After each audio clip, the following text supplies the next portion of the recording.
Okay, have you ever been really frustrated with something you bought or a service that just wasn't right? We've all been there. But what if I told you there's a really smart, professional way to handle that frustration? Well, today we are going to master a skill that turns problems into solutions. We're going to learn how to write a professional complaint email that actually works. And I want to give a huge special welcome to all the fourth-year administration, finance, and marketing students from Instituto Alberti. I know you are all working so hard on your simulated enterprise projects, so this explainer is designed just for you. I'm really excited to share some tips that you can use right away. All right, so here's our roadmap for today. First, we'll cover the golden rules, the most important things to remember. Then we'll build an email step by step, starting with a polite opening and finishing with a strong closing that gets a solution. Finally, it'll be your turn to put it all into practice. Let's get started. So let's jump right in. Now, I know the word complaint can sound a little bit negative, right? But I want you to think about it differently. In business, a complaint is actually a good thing. It's your chance to communicate, to solve a problem, and to turn a negative experience into a positive one. You know, in business, a problem really isn't a disaster, it's an opportunity. I remember one time I ordered a new office chair, and when it arrived, one of the wheels was broken. I was pretty annoyed. But instead of getting upset, I wrote a very calm, very clear email. And you know what happened? The company sent me a whole new chair, no questions asked. That is the real power of a good complaint email. So now we know why these emails are so important for your projects. Let's talk about how to write a great one. To get good results, there are 3 golden rules you absolutely have to follow. They're like the foundation for every single good complaint email.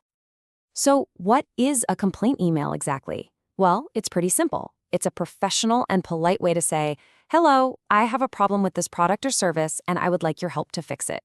See? It's not about being angry. It's about being clear and constructive. And here they are, the 3 golden rules. Just remember, facts, tone, and solution. First, facts. Just explain what happened. Be objective. Include important details like dates or order numbers. Second, tone. This is so important. Keep it calm and professional. No angry words. And third, solution. Suggest what you want them to do to fix the problem. Okay, now that we know our golden rules, let's start writing. The first step, of course, is the opening. That first sentence is so important because it sets the tone for the whole email. Let's make sure it's a good one. Okay, I want to show you a little secret weapon here. These are what we call softening phrases. Words like "unfortunately" or "I am sorry to say that" are magic. They immediately show the person reading your email that you're being professional and polite, not aggressive. It's a fantastic way to start. This table is going to be super useful for your projects. It gives you some great opening sentences for different situations. For example, if you have a faulty product, you can say, "I am writing to inform you that." If it's a problem with a service, you could try, "I am writing to express my disappointment with." And for a mistake on an invoice, you could start with, "I believe there may be an error on the invoice." Okay, it's your turn. Imagine your company in the simulation project receives the wrong office supplies. This is a big problem. Which opening from our list would you use? Just take a second to think about it. A really good choice would be, "Unfortunately, I am writing to inform you that the goods we received today do not match our order." Perfect. It's clear, polite, and totally professional. Great job. So you've written a perfect opening, you've explained the facts clearly, now it's time to close your email. And the ending is just as important as the beginning because this is where you tell the reader exactly what you want them to do. Now, you can change your tone a little bit here. A simple rule is this. If you're writing to a company for the first time, it's usually better to be more formal. Something like, "I would be grateful if you could," sounds great. But if you already have a relationship with them, you can be a little more direct and semi-formal, like, "Could you please let me know?" So this is key. You need to politely show that you are waiting for an answer. Phrases like, "I look forward to your prompt reply" are perfect. And here's a little pro tip for you. If you need a reply quickly, you can say something like, "I would appreciate your reply by Friday if possible." It's polite, but it also sets a clear expectation.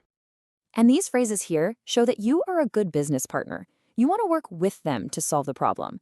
Saying something like, "Please do not hesitate to contact me if you need any further information," shows that you're being helpful and cooperative. It really helps to keep the relationship positive. Okay, we are almost done. You've written a great opening and a strong closing. Now it's time for the final details that make your email look truly professional.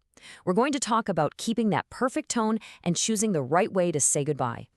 Remember golden rule number 2? Tone is everything. Instead of writing, "Send me the correct invoice," which sounds very demanding, right?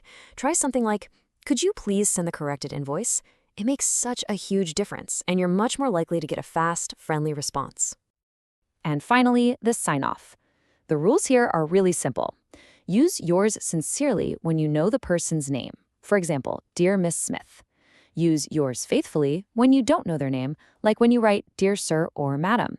And if you want a safe, friendly, and professional option for almost any email, "Best regards" or "Kind regards" is always a great choice. Now just look at this. This is a perfect example of a closing. It has the polite request for action, it says you expect a reply, and it uses the correct sign-off with a full name and job title. This is exactly what you should aim for. It's professional, it's clear, and it's strong. And there we go. You now have all the tools you need to write an excellent complaint email that gets results.